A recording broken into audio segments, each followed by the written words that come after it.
ఈరోజు ఎన్టీ రామారావుని సర్వనాశనం చేయటమే కాదు, జూనియర్ ఎన్టీఆర్ 2009 ఎన్నికల్లో తిప్పుకున్నాడు. యాక్సిడెంట్ అయి ప్రాణం బాగుపడుతున్నటువంటి పరిస్థితిలోకి వచ్చాడు. అతను కొడుకు పప్పుగాడు, ఈ తుప్పుగాడు కొడుకు పప్పుగాడు ఉన్నాడు లోకేష్. వాడికి తా అంటే తందానా అంటాడు. వాడికి పుట్టినరోజుకి చావుకి కూడా తేడా తెల్లనటువంటి పనికిరానటువంటి వెధవ వాడు. వాడిని తీసుకొచ్చి ఆ తెలుగుదేశం పార్టీకి ముఖ్యమంత్రిని చేయాలి, అధ్యక్షుడిని చేయాలని చెప్పి ఆ ఎన్టీఆర్ జూనియర్ ఎన్టీఆర్ చిన్నాని మీద అనేక కుట్రలు చేసి అతన్ని అనేక రకాలుగా ఇబ్బంది పెట్టేటువంటి పరిస్థితి ఉంటుంది.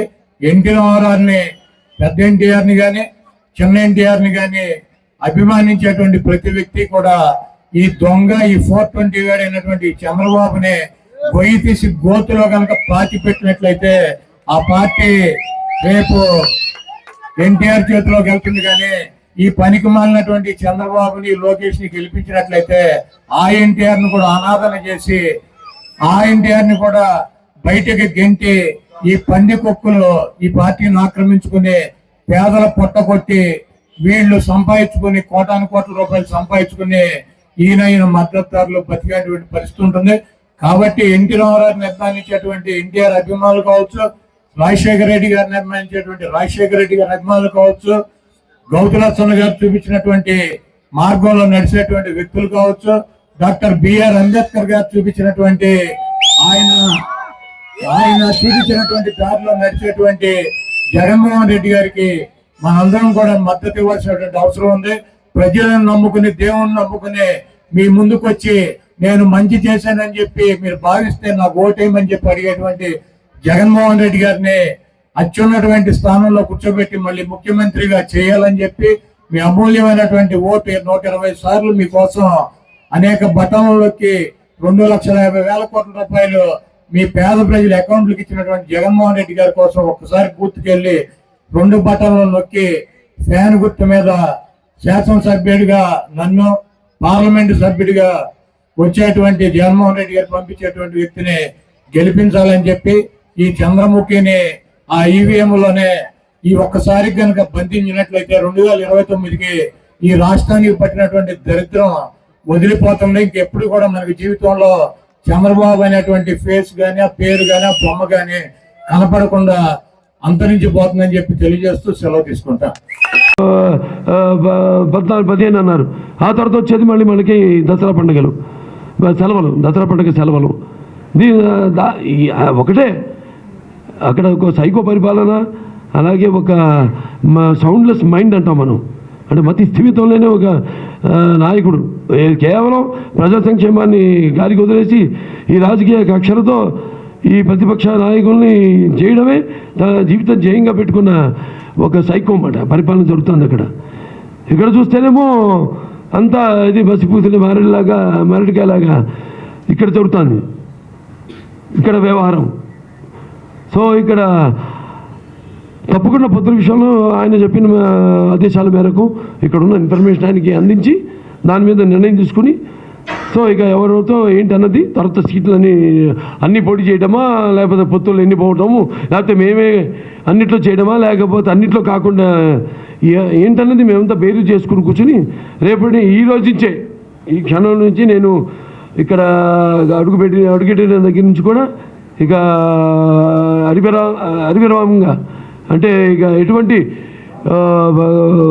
ఒక క్షణం కూడా ఇక దీనికి మనం వేస్ట్ చేయకుండా ప్రతి క్షణం కూడా దీనికి వెచ్చించి ఈ యొక్క పార్టీకి మన ఈ రాష్ట్రానికి కూడా పునర్వైభవం, పార్టీ కూడా పునర్వైభవం తీసుకురావడానికి మా వంతుకు మేము కృషి చేస్తామని మీ అందరూ తెలియజేసుకుంటూ మీ అందరికీ నా కృతజ్ఞతలు తెలియజేసుకుంటున్నాను.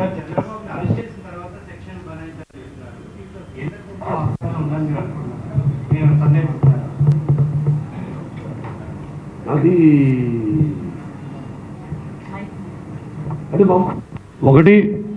ఒకటే అందరి సందేహం ఏంటంటే గవర్నర్ ఉంది 17 సెక్షన్, అది 17 అదేంటంటే ఒక ప్రతిపక్ష నాయకుడు, అలాగే ఒక జెడ్ కేటగిరీ సెక్యూరిటీ ఉన్న ఎమ్మెల్యే శాసనసభ్యుడు, ఆయనకి అటు దాని మీదే పోరాటం జరుగుతుంది. అది కూడా ఒక భాగం ఏంటంటే ఆ సెక్షన్ ఎందుకో ఇక్కడ అమలుపరచలేదు. యడ్యూరప్ప గారి విషయంలో మరి సేమ్ ఎవరైతే ఇప్పుడు గవర్నమెంట్ తరఫున పోరాడుతున్నాడో లాయరు ఆయనే అప్పుడు యడ్యూరప్ప గారి తరఫున పోరాడాడు. ఆఫ్టర్ ఆల్ అదేది మన అదేదో ట్యాక్స్ ఎవేషన్ కేసు అనుకుంటుంది. మరి అది నథింగ్. ఇది ఇటువంటి ఒక దేశవ్యాప్తంగా అందరు చర్చించుకుంటున్న ఒక కేసు. ఇది కేసే కాదు అసలు ఇది. అంటే మరి అది వాళ్ళ విజ్ఞతకే వదిలేస్తున్నాను. మరి నాకు ఐడియా లేదు. గవర్నర్ ఇన్వాల్వ్మెంట్ ఉన్నప్పుడు, ఇన్వాల్వ్ కావాల్సిన అవసరం ఉన్నప్పుడు ఆయన ఇన్వాల్వ్ కావట్లేదంటే మరి అది ఏంటో వాళ్ళ విజ్ఞతకే వదిలేస్తున్నాను.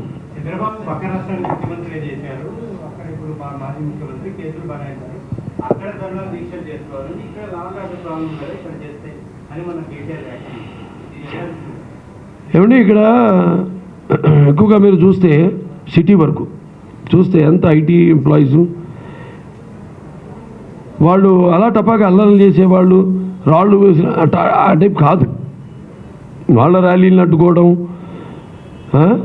ఇక్కడ ఏదో అల్లరి సృష్టిస్తారు, వాళ్ళు ఒక శాంత ఒక వాతావరణం సృష్టిస్తారనడం అది ఒక అద్భుత కల్పన వాళ్ళది, అంతే తప్పితే.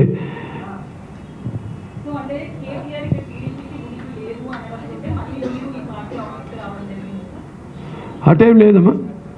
పార్టీ ఎప్పుడు ఉంది, నేను చెప్పాను ఉందని పార్టీ. దానికి ఏదైనా సమయం, ఒక సందర్భం, అవకాశం అన్నది ఎప్పటికైనా రావాల్సిందే. ఇది ఎవరికైనా సరే, ఏ పార్టీకైనా సరే, ఏ వ్యక్తికైనా సరే. సో అలా జరుగుతుంది. ఎంత ఇది ఒక కాల భ్రమణంలో జరుగుతున్న ఇదిగా భావిస్తాను. చేస్తా తమ్ముడు. అన్నిట్లోనే పెడతాం, అన్నింటిలో చేస్తాను నేను. అదేగా చెప్పింది ఇందాక. ఒకసారి కోర్ కమిటీ ఉంది, ఎంత డిసైడ్ చేసి తర్వాత ఆయన దృష్టికి తీసుకెళ్ళి ఆయన సలహాల మేరకే ఇక్కడ అన్నీ జరుగుతాయి.